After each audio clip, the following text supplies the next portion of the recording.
mtunzi mdogo mdogo ambaye anaenukia sasa. Bila shaka katika siku zijazo atakuwa ni mwenye kuendelea mbele. Ndugu yangu Kasimu Jabu kutoka sehemu za Malindi. Naam. Je, labda na wewe hasa ushahiri haswa uliweza kukuzonga wakati gani? Yani wakati gani ulipojiona kwamba na viheza nami? Nikiwa darasa la 4. Darasa la 4. Ukawa unafanyaje? Hapo nilianza kutungiwa kusema kweli. Nikiwa na kijana mwenzangu pale Malenga 003 Ali Hamis Kwicha. Pale shuleni tukamwimbia Mheshimiwa Aisha Jumwa kupongeza juhudi zake anazofanya. Na hapo sasa ulipoweza kushika kasi kwamba wewe ni mtunzi pia, ukaanza kuandika mashairi? Nilianza kuandika mashairi nikiwa kidato cha 2. Hivi basi shairi lako la kwanza pengine kama unakumbuka ulikuwa umeandikia nini? Shairi langu la kwanza lilikuwa nasema vijana tubadilikeni, muda wa sasa haupo. Ndio, katika hayo yote ndugu yangu uliopitia kuweza kumwimbia mheshimiwa, kuweza kufanya hivi, hapo labda uliona kwamba ushairi una chochote kile, ama labda ushairi ni lele mama tu kupiga kelele, kushika pua na kadhalika? Manake wengi sana wanalaumiwa, wanaambiwa nyinyi washairi kazi yenu tu vivi hivi tu, mnakwenda tu mnapiga kelele. Wewe haswa kama ndugu yangu Kasimu Jabu, unamwambiaje yule ambaye labda anafikira kama hizo? Nikinukuu maneno ya Nuhu Zuberi Bakari alivyoniambia kipindi cha miezi 2 ya nyuma iliyopita.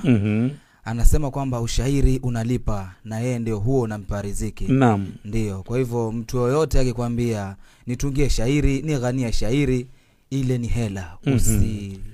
Ni hela ile. Usighani vivi hivi tu. Mtu akikwambia mtungie, lakini kisha ajue kwa kuwa lazima akuangalie. Hapo alinisihi Nuhu Zuberi Bakari, alinisihi sana. Alikusihi sana tena. Ina maana kwamba mliweza mkakutana naye Nuhu Zuberi Bakari. Hivi sasa katika huu shairi kwa ujumla, wewe kama mtu wa Malindi, katika maeneo yale labda wako watu wameuzingatia ushairi kule, ama labda wasikia Radio Kaya ni washairi tu kutoka huku Kwale peke yake? Kule Malindi. Naam. Washairi ni wengi. Washairi ni wengi.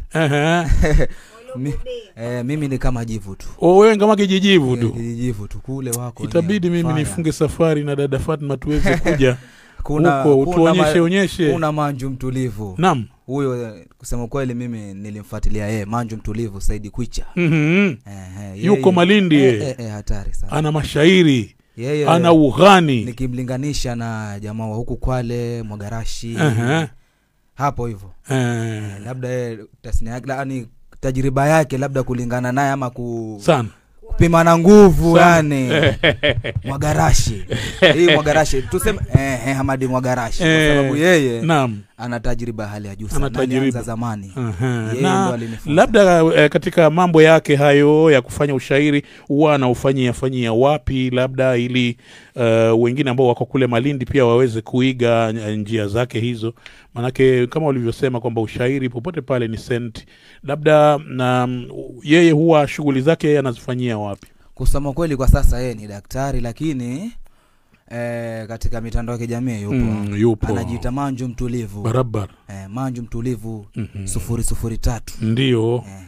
Na wewe pia ushawahi kumsikia anapofanya kazi zake? Nishawahi, tushaifanya kazi, tushaungana. Yaani yeye ni jirani, ni ndugu, ni zaidi ya ndugu kabisa. Ukiondoka hapa tutachukua nambari yako ya simu.